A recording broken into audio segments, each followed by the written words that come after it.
So someone asked me at GCN Team Sky Training Camp, what are my thoughts? Come on, man, what do you think I'm going to say? I think they were trolling. They got that Sky Rider. He looked a little bit pudgy. Today was just low carb.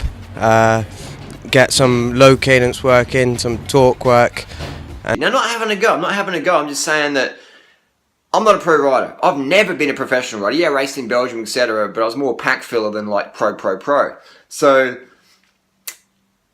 I'm not coming from I'm coming from an unfit background, but I'm leaner than Team Sky riders. We got Geraint Thomas and Chris Froome with the leanest that I've ridden with, but I'm still lighter than them.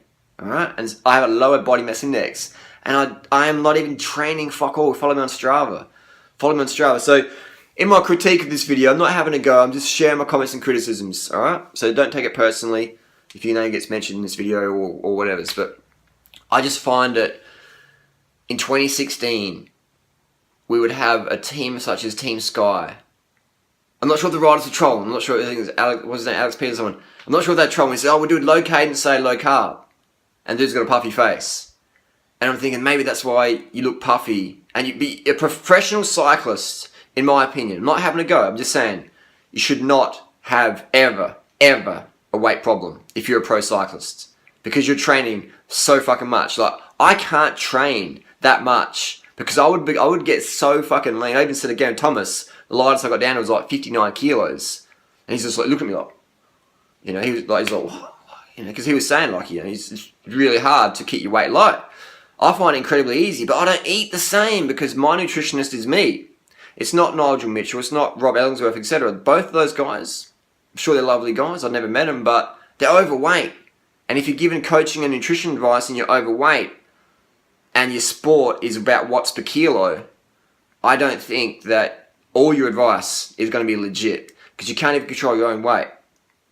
And I think that's because these guys are sincere but sincerely wrong, these nutritionists, etc. out there. No, there's not just Team Sky, I see it all in boxing, I see it a lot in the UFC. You got these fat fucking coaches, now I say that in an affectionate way, fat fucking coaches, and they're telling the athletes how to cut weight.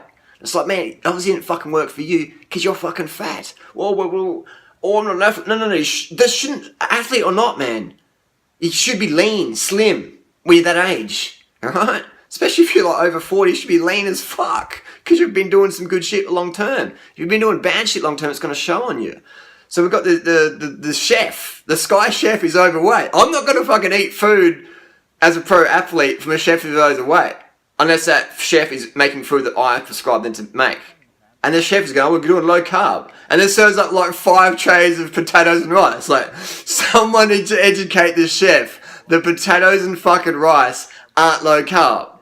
I've done probably 1,000 kilometres sitting on the back of Team Sky when they come to Adelaide, just observing. I've only seen one rider from Team Sky grinding, and that was only for a little bit.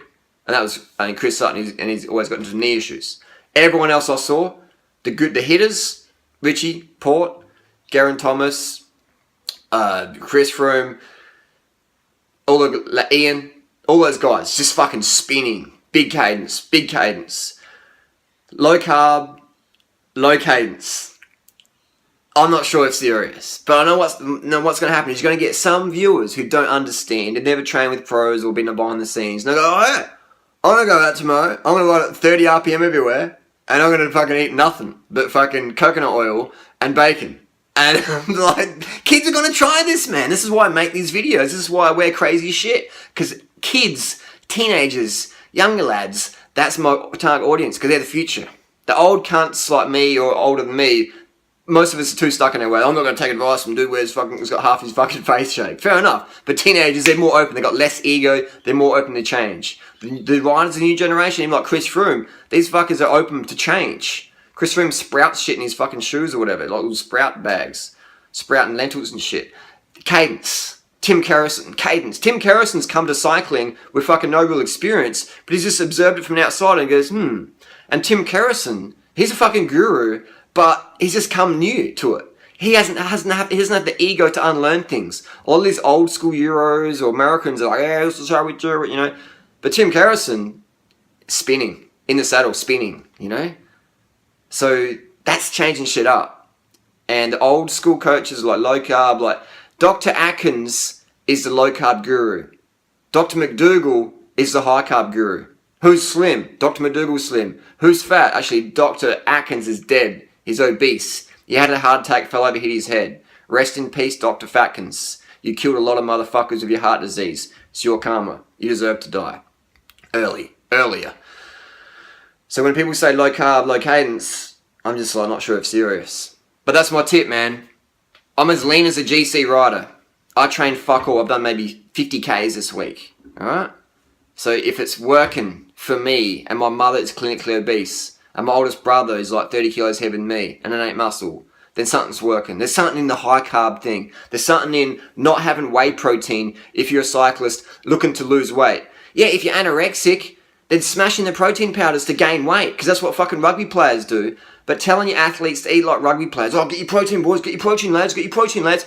We're talking like we're cyclists here. Cyclists want to be as frail as a fucking female ballerina. They don't want more protein, man. They want more carbohydrate. They want to eat like motherfucking Kenyans. Lean, corn, rice, sugar, bananas, ugali.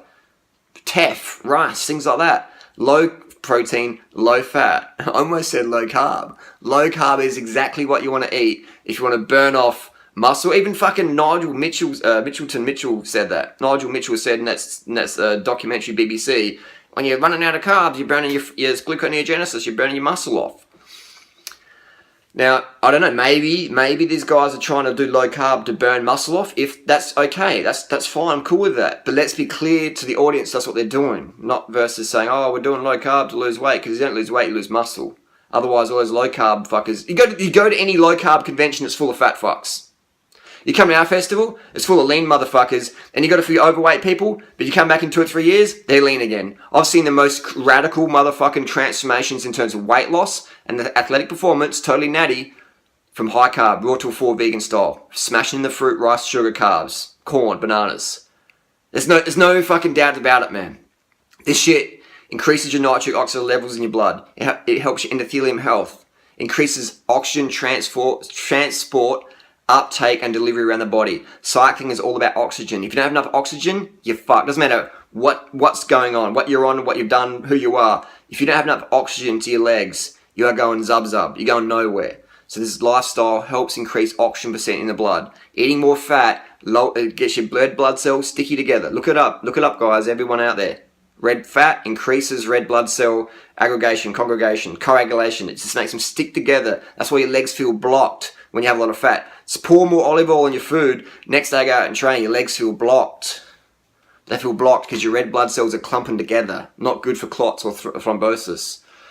And that's one thing that's work. And also muscle glycogen. When you run out of glycogen, you run out of performance. So these people out there, especially the internet warriors, you guys don't have to agree with me. You don't have to agree with me, but you're still fucking wrong.